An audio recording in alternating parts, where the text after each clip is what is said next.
দেশের মহাহিসাব নিরীক্ষক ও নিয়ন্ত্রক সিএজির আওতাধীন ৩টি হিসাব সার্কেল ও ১৭টি অডিট অধিদপ্তরে কাজ করেন প্রায় ৬,৯৯০ জন কর্মকর্তা। তাদের বেতন স্কেল ১০ম গ্রেডে উন্নীত করতে উচ্চ আদালতে রিট করা হয় ২০১৬ সালে। পরে ৬১ জন অডিটরের বেতন গ্রেড ১১তম গ্রেড হতে ১০তম গ্রেডে উন্নীত করা হয়।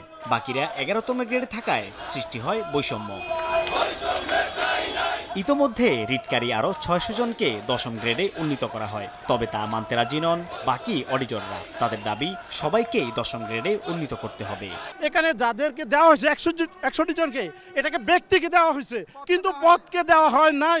একই ফুটিংসে একই গ্রাউন্ডে সকল পদটাকেই উন্নীতকরণের কথা ছিল, কিন্তু অর্থ মন্ত্রণালয় এই ৬১ জন অডিটরকে দিয়ে আমাদের মধ্যে যেমন বৈষম্যটা বাড়িয়ে তুলেছে।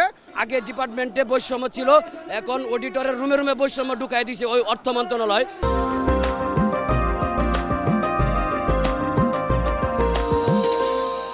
একই পদে গ্রেড বৈষম্য নিরসন না হওয়া পর্যন্ত আন্দোলন চালিয়ে যাওয়ার হুঁশিয়ারি দেন অডিটররা। ক্যাডার অফিসারের গায়ে হাত তুলছে সম্পূর্ণ মিথ্যা এবং বানোয়াট।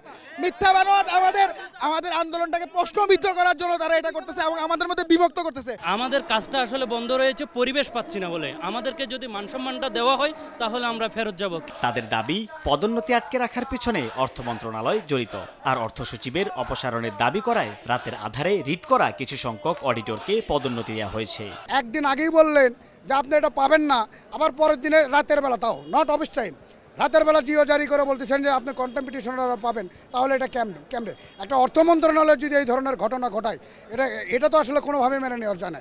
এদিকে সিএজির প্রধান কার্যালয়ে গেলে তারা জানান অডিটরদের দাবির বিষয়ে অর্থ ও জনপ্রশাসন মন্ত্রণালয়ের সঙ্গে আলোচনা চলছে, দ্রুতই সমস্যা সমাধান করা হবে। সাইফুল ইসলাম, সময় সংবাদ, ঢাকা।